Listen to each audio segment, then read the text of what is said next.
Assalamualaikum warahmatullahi. Bismillahirrahmanirrahim. Alhamdulillahi rabbil alamin. Wassalatu wassalamu ala habibina wa syafi'ina wa zuhrina maulana wa qudwatina sayyidina Muhammadin wa ala alihi wa sahbihi ajma'in. Amma ba'du. Yang dihormati Tuan Pengerusi Majlis, seterusnya barisan para imam, para bilal, ahli jawatan kuasa masjid negeri, muslimin dan muslimat sekalian, sama-sama kita panjatkan syukur kehadaratillah subhanahu wa ta'ala. Dengan izin dan limpah kurnianya kita dapat berada di dalam rumah Allah yang begini besar, yang begini hebat, dalam sesi kuliah maghrib. Mudah-mudahan kehadiran kita dan usaha kita ini mendapat keberkatan dari sisi Allah dan tercatat sebagai suatu amal soleh yang akan kita baca amalan tersebut pada hari kita bertemu dengan Allah nanti di Yaumul Mahsyar.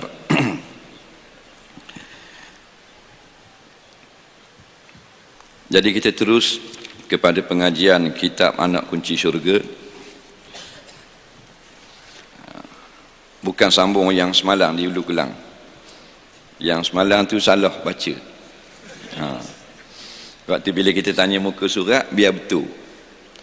Dia orang bagi tahu muka surat yang baca dah. Tapi tak ada masalah. Lain kali kita harap kalau bila kita kambur muka surat dan baris biar betul.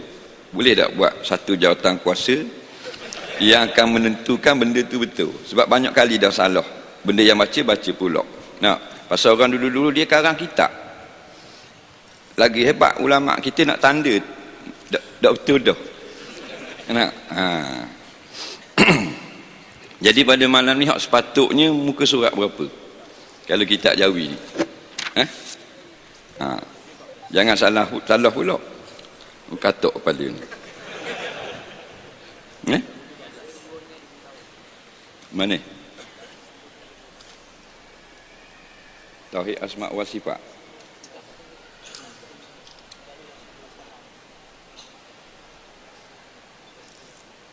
Bukan tauhid asma wa sifat.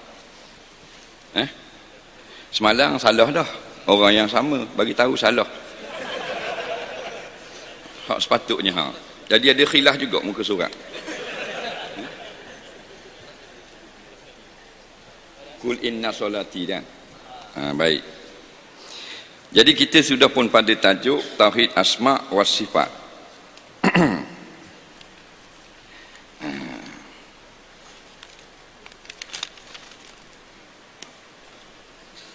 Mana inna solati? Tak ada pun dalam Jawi ni. Tak ada orang beli kitab Jawi gini. Tak ada. Ya? Muka surat 5. Sini 9.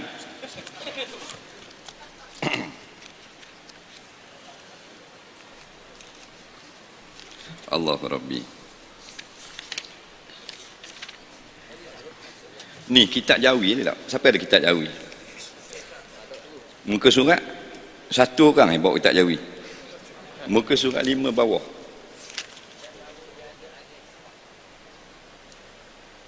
Lagi salah. Depan lagi tak? Ya?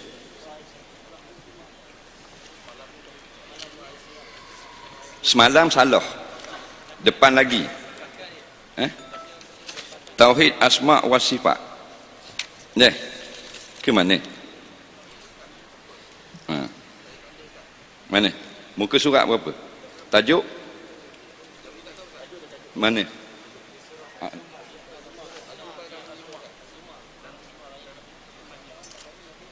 Ayat 65. Walaqad uhiya. Okey.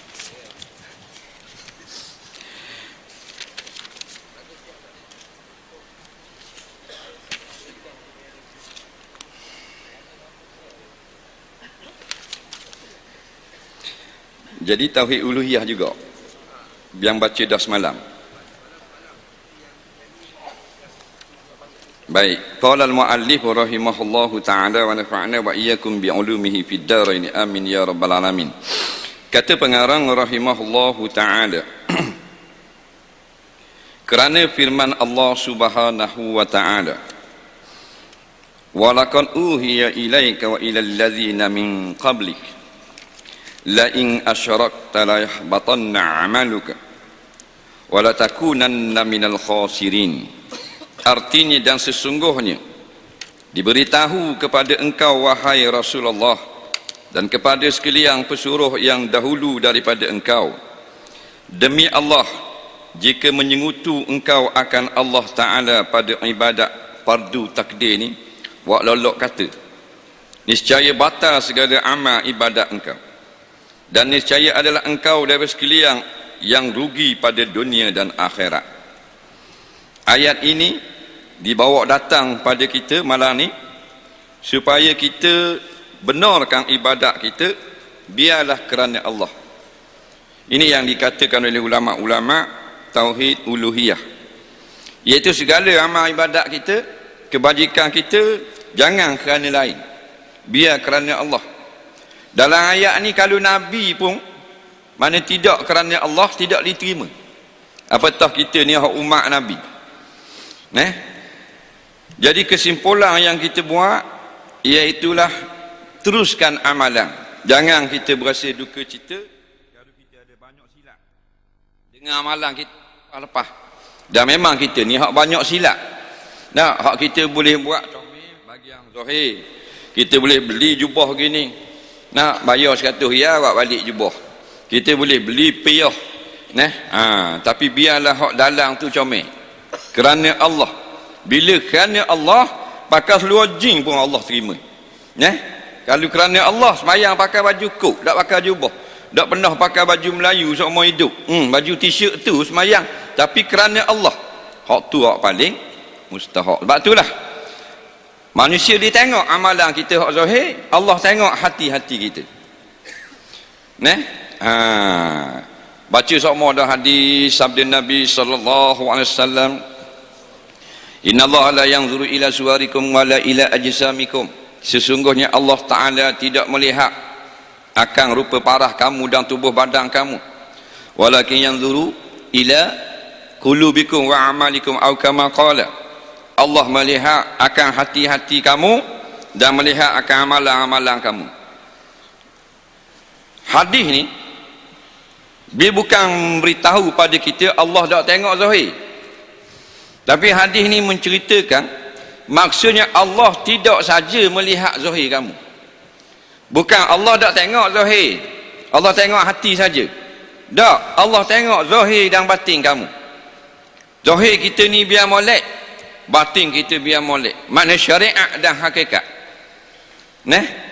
Jangan kita zahir saja. Sebab zahir ni orang tengok, maka kita semayang molek Allahu Akbar. Hati teringat, tak tutup pula cermin kereta kalau hujan masuk air kayak gini. Jadi manusia nampak tak tu? Tak nampak. Allah tengok. Yang zuru ila qulubikum, Allah lihat.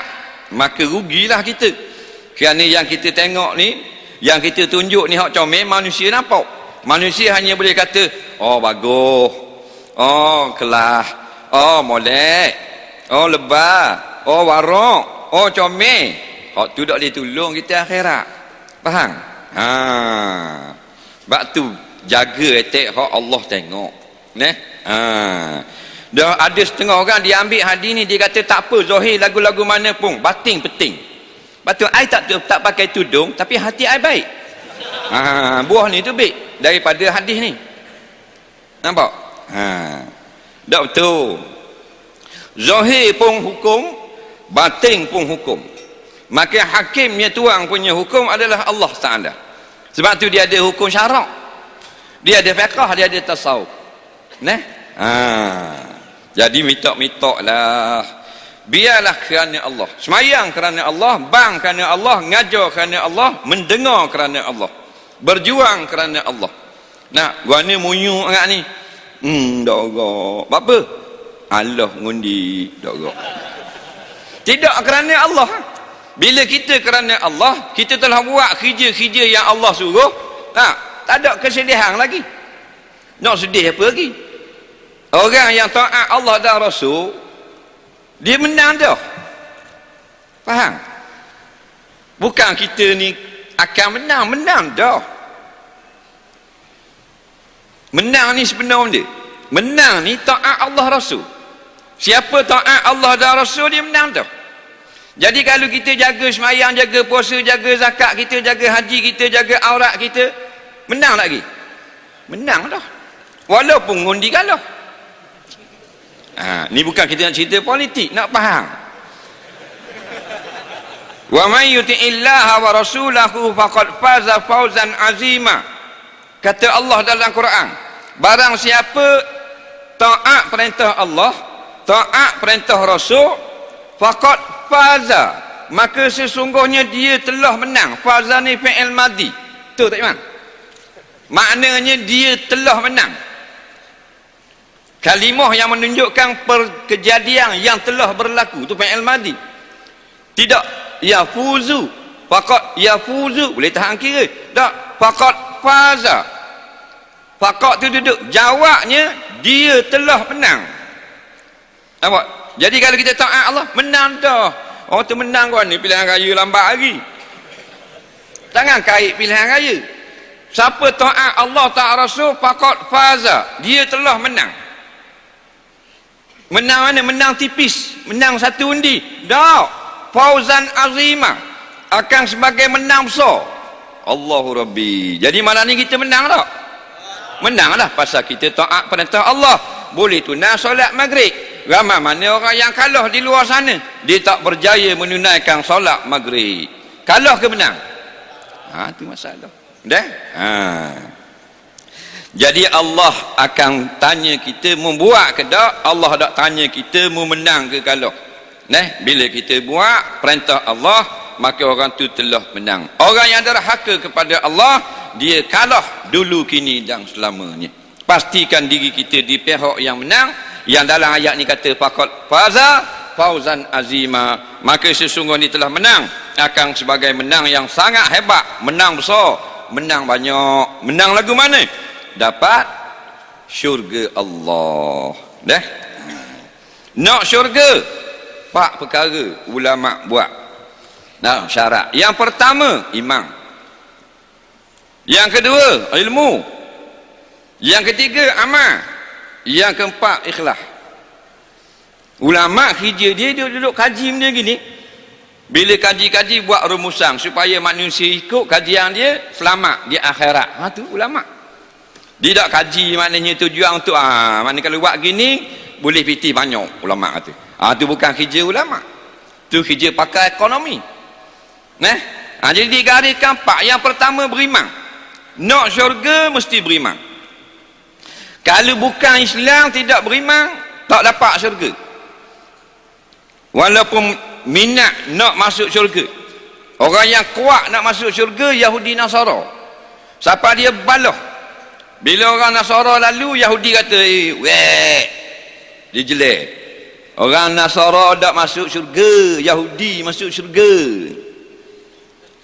Orang Kristian pula jawab, dia kak mung Kristian masuk syurga, Yahudi tak masuk. Rasulullah jawab, dua-dua tak masuk syurga. Nampak? Sebab apa? Sebab tidak beriman. Jadi orang padri ke orang rahib ke apa, duduk mengajar tentang syurga tu, dia sendiri tak dapat syurga. Sebab dia sebenarnya tidak beriman. Allah kalau padri duduk daripada kecil, duduk di gereja, kerja mengajar. Jarang kita jumpa padri naik buang musim, nak main roller skate padri. Tak ada masa, dia mengajar. Orang mari dengar, buka kitab Injil, perang sarah. Matlamat dia biar dapat keampunan Tuhan, masuk syurga belaka. Dapat diri tu masuk syurga tak? Dah kita boleh kata orang tak masuk syurga ni, boleh kata? Boleh. Kita ikut kata Rasulullah sallallahu alaihi wasallam yang berkata dengan wahyu, selain daripada Islam tidak akan ada syurga bagi mereka itu. Kalau orang putih, orang putih dia dua, Yahudi Nasara, memang kuat nak masuk syurga. Siapa balah? Siapa buat lagu, kalau lagu tersebut tentang heaven, dalam orang lagu-lagu orang putih banyak tak? Oh banyaklah heaven. Nah, katanya Al-Fadhil Eric kata knock knock knock onto the heaven door. Bang, dia pukul, dia ketuk pintu syurga, maknanya nak suruh Tuhan buka, dia nak masuk. Tak boleh. Inna din indallah al-Islam. Kita kena yakin. Nampak? Bukan kita yakin kita ni agama Islam. Kita yakin selain daripada agama yang kita anuti adalah tidak benar dan tidak diterima oleh Allah Subhanahu Wa Taala. Biar yakin gitu. Maka yang pertama iaitulah iman. Yang kedua dengan ilmu. Dapat mencapai syurga. Dalil dengan ilmu lah, maka diajar para nabi, para rasul, kerana dengan ilmu mereka dapat menjadi hamba Allah yang berjalan di jalan yang betul. Tanpa ilmu, rosak segala amalan kita. Tak usah kata semayang, zakat, haji. Kalau kita maku pun tak pandai, tak masuk paku. Tak pandai gaji, tak putus kayu. Tak pandai maknanya kita nak masuk, tak jadi masukkan. Maka begitulah. Kalau kita nak akhirat, adalah ilmu. Nak dunia, kena ada ilmu. Man arada bid dunya fa alaihi bil ilm. Kata Imam Syafi'i rahimahullah taala, siapa nak berjaya dalam dunia maka kena ada ilmu. Wa man arada al akhirah, siapa yang nak berjaya di akhirat fa alaihi bil ilmi, kena ada ilmu. Sedikit sebanyak tak ada kira. Allah tak tanya kita, "Guana mu belajar itu siapa dak jadi ustaz?" Tak. "Guana mu belajar dak jadi ulama?" Tak. Belajar ikut qada yang Allah beri kepada kita.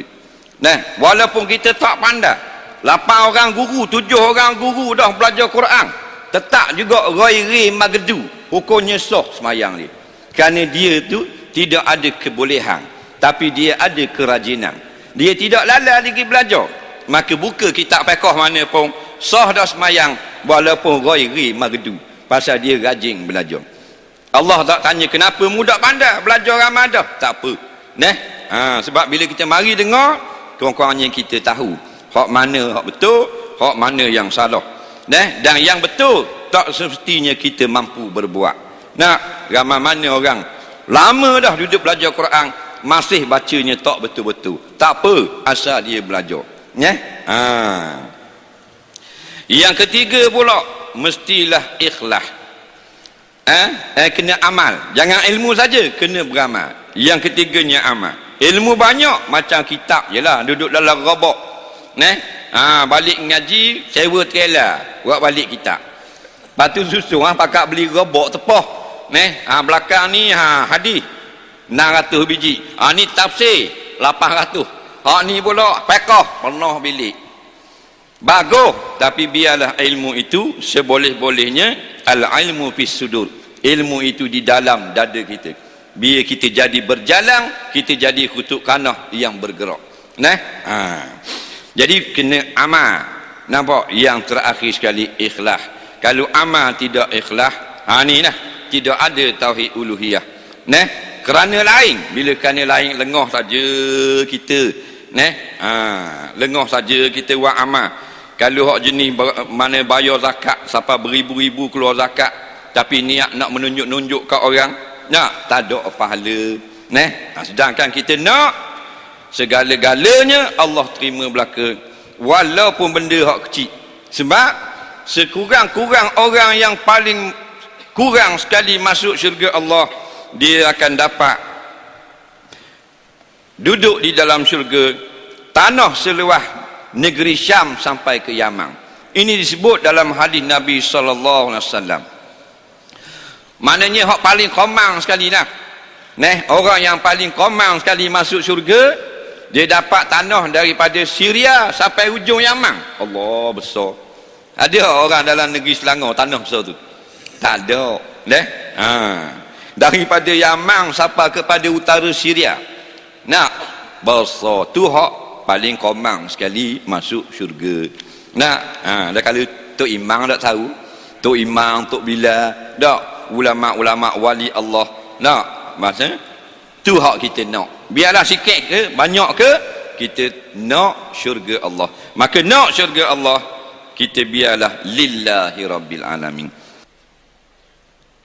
Seorang maknyah yang telah menukar jantina dari laki-laki kepada perempuan telah bertaubat, apakah ia perlu menukar balik jantina kepada asal? Allahu Rabbi. Baik, ini masalah-masalah zaman moden. Nah, dia orang lelaki, dia pergi buat pembedahan, pergi di Thailand, pergi di Australia, buang kerak Angry Bird, faham tak? Nah, buat jadi puang, ni soalan, ni akhir zaman, nak awak kan ni akhir zaman. Kemudian dia sekarang datanglah insaf, nah, dia bertaubat kepada Allah. Adakah wajib pergi buat semula? Kata setengah ulama, tak wajib buat pembedahan semula. Yang wajib dia hidup sebagai lelaki dan dia menanggunglah akibat seperti tidak berkahwin dan sebagainya.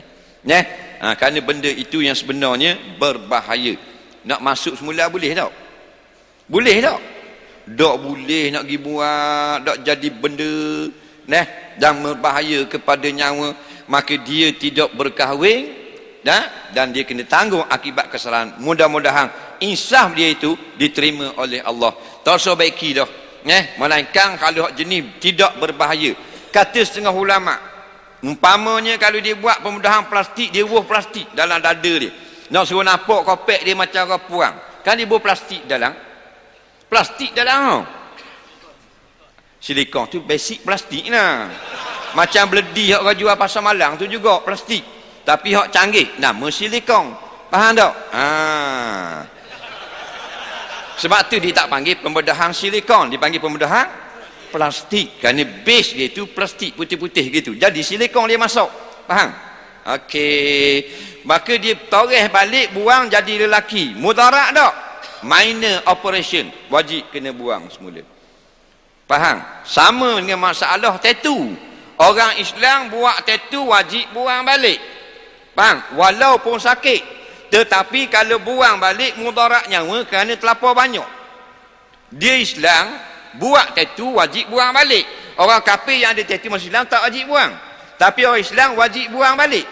Tetapi orang Islam yang buat banyak sangat, contoh macam tattoo teka sikit, Yakuza, mafia Jepun tu sutir tubuh belakang, penuh depan belakang.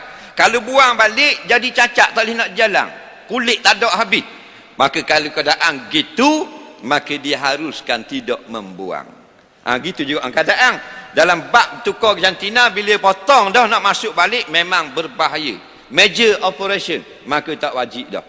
Tapi kalau benda tu minor, macam dia bubuh plastik jadi bubuh beledi dalam, maka wajib kena toreh balik, buang balik, masuk balik, tidak berbahaya, macam pembedahan appendix, maka hukumnya wajib. Faham? Boleh tak semayang jamak bila saya balik rumah mak dan mak mertua saya? Saya duduk Putrajaya, mak tua saya duduk Terengganu. Dia gini, yang tak boleh jamak kosor ni, pertama, tempat tinggal kita sendiri. Dan rumah mak kita, bukan kita tinggal di Nung, kita tinggal Putrajaya, kita tak duduk di Nung, kita ziarah saja. Syarat yang pertama telah lulus, kita boleh jamak dan kosor. Kerana rumah mak tua kita bukan tempat tinggal kita. Yang kedua, kita tinggal di sana, kita nama musafir atau mukim. Nama musafir boleh jamak kosor. Lagu mana? Kita balik rumah tok tua kita di Terengganu, kita nak duduk 3 hari atau kurang daripadanya. Maka musafir yang singgah pada satu negeri 3 hari dan kurang, maka dinamakan musafir yang singgah. Ada lagi nama musafir, boleh jamak dan kosor. Maka nama kalau kita nak duduk 4 hari dan ke atas, maka kita bernama pemukim. Kerana makna mukim, orang yang tinggal pada satu negeri atau bandar 4 hari dan ke atas. Soalan seterusnya, boleh tak ambil air semayang putu-putu? Contohnya basuh muka dulu di rumah, sambung basuh tangan pula surau. Dia ni jenis tak berakhir selesai segera. Jawabnya sunat kita selesaikan segera ambil wuduk.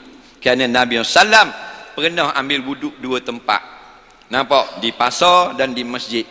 Faham? Jadi mari pada kejadian inilah ulama kata tidak wajib straight sampai habis.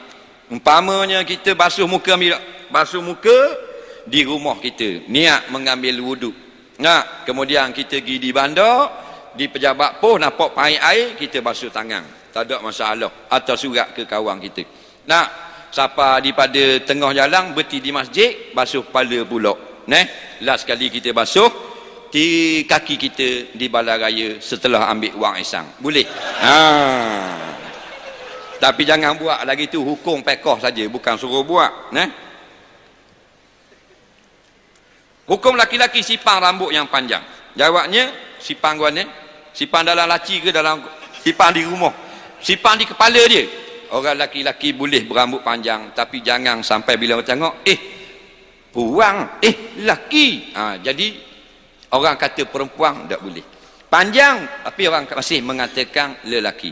Bang, tengah ulama tu guru dia pesan, nak kita ngaji dululah. Kalau orang lelaki nak rambut rok, rambut panjang tu, biarlah ada janggut dengan misal.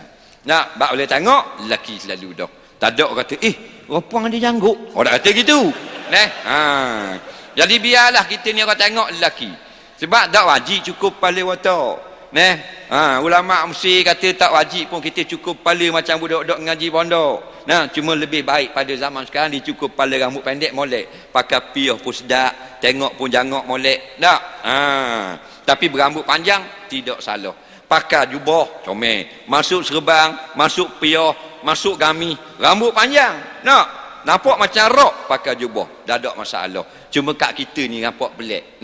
Kalau negeri-negeri sejuk diceknya dan seumpamanya, mujahidin semua rambut panjang belaka. Kerana dia orang sejuk. Jadi jangan siapa orang kata puang. Orang kata puang jadi tasyabuh bin nisa, tak molek. Kita ikut belakang dengan motosikal. Lawa awek ni.